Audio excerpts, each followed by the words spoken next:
Good morning, Pioneer Nation. This is Megan Renihan with the Batesville School District. It is time for the Pioneer Update. The Pioneer Update is brought to you by Citizens Bank. They are people first, and that's wonderful because here at the Batesville School District, we are students first.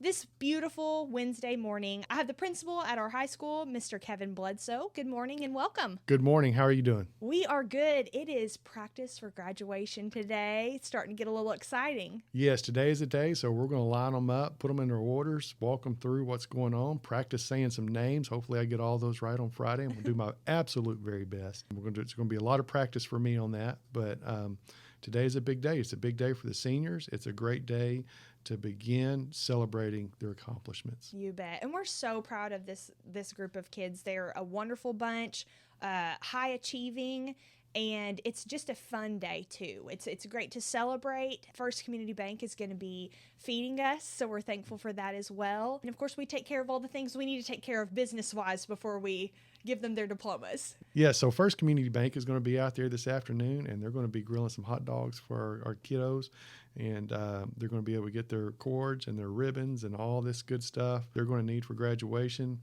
And then they'll be able to grab a good meal and a chance to talk with friends and sit down and celebrate the end of one chapter and the beginning of another. You know, I'm under the impression in Pioneer Nation that you can't graduate unless you have a Call-Snicks hot dog.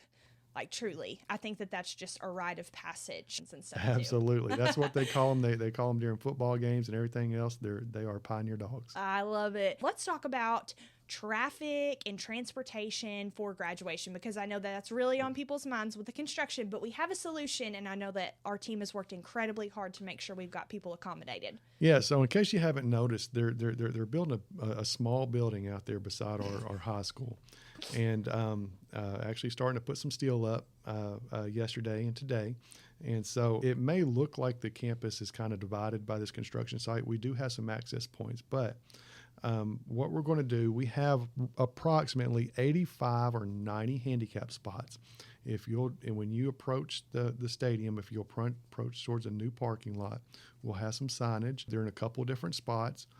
But they are absolutely as close to the stadium as we can get our handicap folks. And then in that new parking lot, we're going to have, give or take, about 90 extra parking spots out there. And then beyond that, everything else in front of the high school and junior high is going to be open for parking. We will have, we've worked with the city. They've been gracious. They're going to have the Christmas train is going to be out there, but they're going to be carrying people down to the stadium beside the field house and dropping them off at the stadium towards the visitor side. If you park in any of the parking lots in front of the high school or junior high, if you'll just walk towards the high school or the gym or the junior high, somebody is going to stop and pick you up. We will also have some overflow parking, and this is something we're trying to do this year because we know it's going to be crowded. It's going to be crowded on the hill with traffic. So in that parking lot right in front of the gym, buses will pull up. You can get on school bus, and they will take you and they will drop you off at the gate of the stadium. And then when you leave, you can get on that school bus, and they will take you and drop you off all the way back at the community center. What time does everyone need to expect for graduation to begin? We're going to play Pomp and Circumstance at 8 o'clock, and graduates are going to be walking on the field. We're going to start at 8, and we're going to try and get our hats tossed by 9 o'clock. We're proud of these students, and we're so excited to see them walk across that stage, and we just hope everyone comes out and celebrates these kids, and we appreciate everything you and your staff. We cannot forget about our custodians and our maintenance. Everyone works so diligently. Yes, this is the biggest event of the year. This is by far the biggest event we do every year. We thank you so much, and just congratulations on your first graduation. We'll get that under your belt. Well, thank you. I appreciate that. All righty. Well, as we like to say, it's always a great day to be a Pioneer.